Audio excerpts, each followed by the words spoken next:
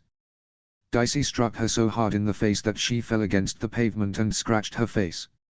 In the background, Dominic and the other guard whistled. "Don't think I'm kidding, bitch. We know where you live. You killed one son. I won't let you kill the other, and believe me when I say it's not safe at night all alone in that house." Cato's mother's glance sharpened and she showed a shade of fear, but it was just enough for Dicey to grab onto. Clove crossed her arms. "You'd be wise not to contact Cato ever again, because if I find out, they'll have such a hard time picking up all the pieces that they'll never be able to put you back together again."